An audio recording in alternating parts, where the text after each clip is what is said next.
Okay, Bismillahirrahmanirrahim. Salatu wassalam Sayyidina Muhammad wa ala alihi wa sahbihi ajma'in. Inshallah, today we're going to cover an important topic. It's based mainly at young adults, this topic, but inshallah, even for the young brothers sat here, it's still an important topic because as you get older, in school, the non-Muslims are going to start asking you more and more about Islam. And there's a lot of misconceptions that people have about Islam. And one of these misconceptions, something that Muslims get accused of, is that Muslims have to have a forced marriage, that they don't choose who they get to marry. Your parents, they choose who you marry and you're forced to marry that person.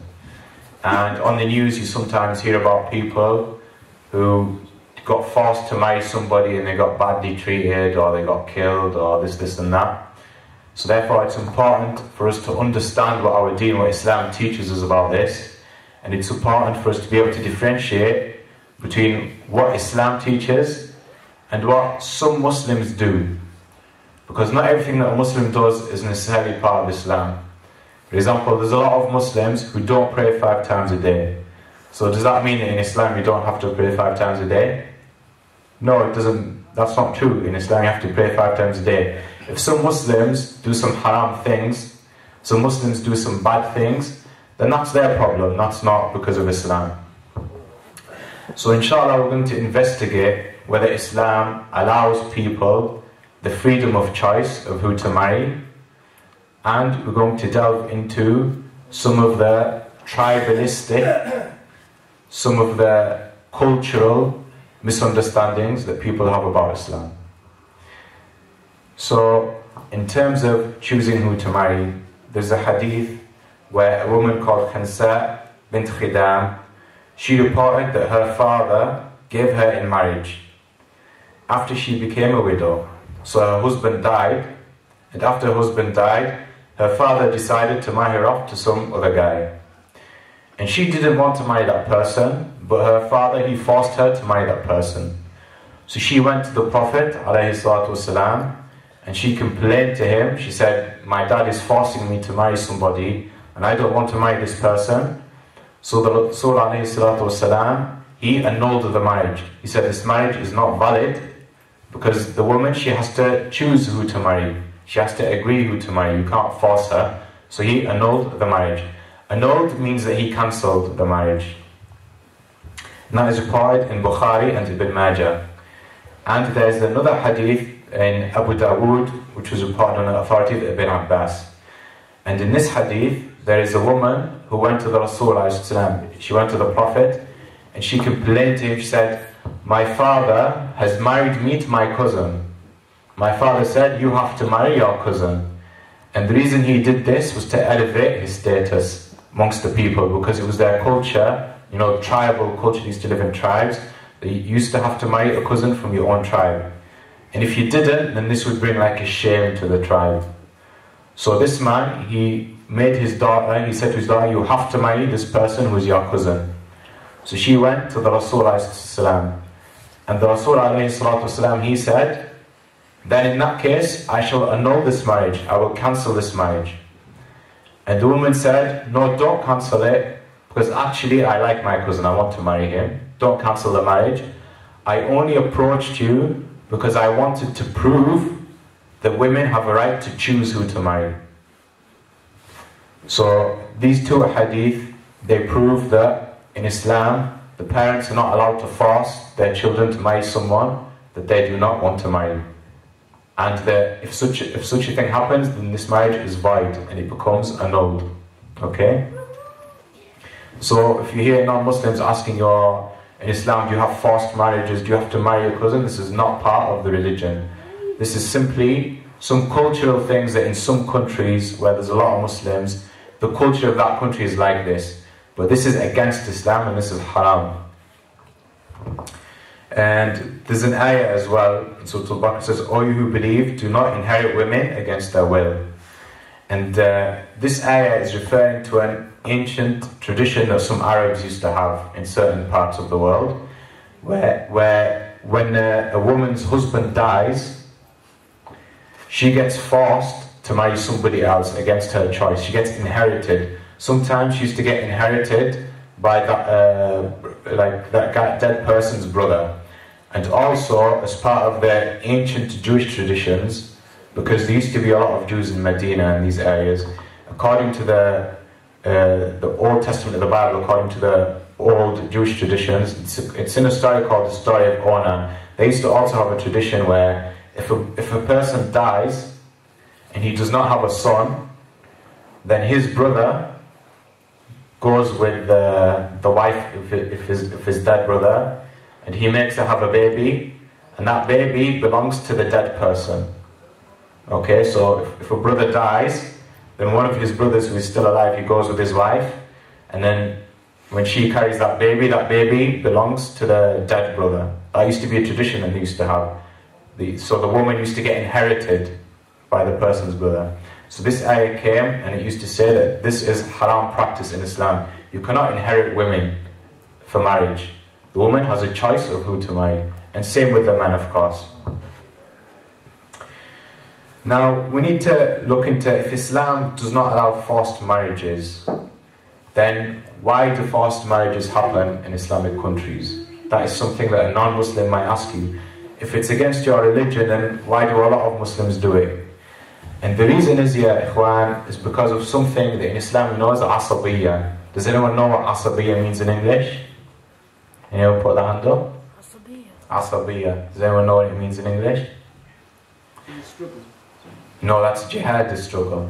Anger? Anger? Close. Yeah, if you say somebody's asabi, it means he's an angry person, so you're close, good guess. But in the Islamic term, asabiyya, it refers to anything which is like tribalism, racism, casteism, or nationalism. Okay? So it's where you put your tribe, or your caste, or whatever your race, or your nationality, or your ethnicity, or where you put that as a priority. That is called asabiyya. And the Prophet ﷺ, he warned against asabiyya. For example, he said, he is not one of us who calls for asabiyya. He is not one of us who fights for the sake of asabiyya, and he is not one of us who dies following the way of asabiyya. That is narrated in Abu Dawood. So Rasulullah said, whoever does these things, he's not one of us. And because of asabiyya, because of tribalism, you know, you have to marry. It's like when parents say to their kids, you have to marry somebody from the same tribe, or you have to marry somebody from the same country, or you have to, you know, for example, an Arab might say to his kid, you have to marry an Arab. If you marry somebody who's not an Arab, then we're going to kick you out from the house, then we cut you off from the family. Yeah, or sometimes in some cultures they say, you have to marry somebody from the same caste. If you marry somebody from a different caste, then that's it, you know, we don't want to know you anymore. You know, we cut you off. And these things are all part of asabiyya, and they are haram in Islam. Some more hadith about asabiyya. The Prophet said, the one who calls for asabiyya is lower than the worm that lives in the feces. And that is found in the Muwatta of Malik. So you know, there's some type of insects, they feed off animal dung. And the Prophet ﷺ said, whoever calls for asabiyya is even lower than that worm. Okay? And also in terms of where parents threaten to cut the children off, to cut them off, then this is called silat al-rahim. Does anyone know what silat al-rahim is? Silat al-rahim is the ties of kinship. Okay? The ties that you have with your relations. Does anyone know what the word rahim means in Arabic? Rahim. No. There's a word similar to rahim that you'll all be familiar with. Can you think of a word that sounds like rahim? How do you start when you begin reading the Quran? What do you say? Bismillah Ar-Rahman Ar-Rahim. So you know, Rahman sounds a little bit like rahim, yeah? The word rahim in Arabic means womb. Right? It's the womb where the baby is born from in the woman. The word rahma, mercy, the word rahma means mercy. It's derived from the Arabic word for womb, rahim. Because who is more merciful than a mother to her child? So in the same way they have that connection with the womb, the word rahma meaning mercy, it came from that word.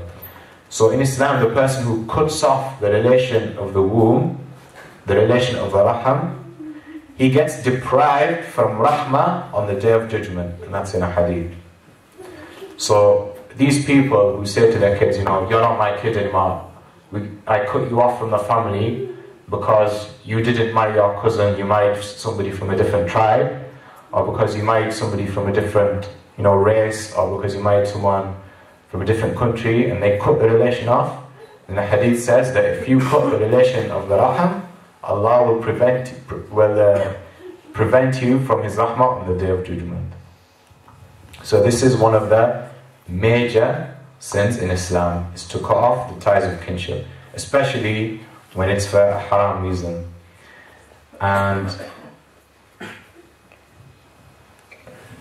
And also, as part of some traditional cultural things, a lot of people have a mentality that a woman is not allowed to actually seek marriage. That it's only the man who seeks marriage, and the woman, she should just stay at home until somebody comes and asks her, but she's not allowed to go looking for herself. And again, this has got nothing to do with Islam. In Islam, both the man and the woman are allowed to go and seek marriage. Obviously, with the woman, she has to have a mahram. A mahram is somebody who she cannot marry, who is her protector and guardian. Okay? So she can go with the mahram and look for a husband herself. She can make the first move. It doesn't have to be the guy that makes the first move. The evidence for this is a hadith that's found in both Bukhari and Muslim. And it's a woman came to the Messenger of God, ﷺ, a woman came to the Rasul, and she offered herself to him in marriage. She came to the Rasul and she said, I want to marry you, will you marry me? And the Rasul, ﷺ, he did not answer back. And she stood there for a while. And one of the Sahaba, he was present at the time. And he realized that because the Prophet ﷺ, he wasn't answering, that meant that he, in the Arab tradition, that was a way of, politely saying no, basically. So one of the Sahaba, he said, O Rasulullah, if you don't want to marry her, then I would like to marry her. Because this man, he wanted to marry this woman, but when he found out that she asked the Rasul, he stayed quiet out of respect to the Rasul to hear his answer first. But when he saw that the Rasul wasn't keen, he stood up and said, O Rasulullah, if you do not want to marry her, then I would like to marry her.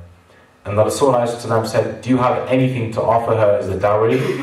And the man said, I'm a very poor person, all I have is my clothes. So Rasul said, go and look for anything, even if it's just an iron ring. So he went and looked because he really wanted to marry this girl. He tried his best to find anything, and he couldn't find anything. So he came back to the Rasul and said, Rasulullah, I tried my best, I couldn't find anything. So Rasul said, do you know anything from the Quran? And the man said, I know such and such a surah, I know such and such a surah.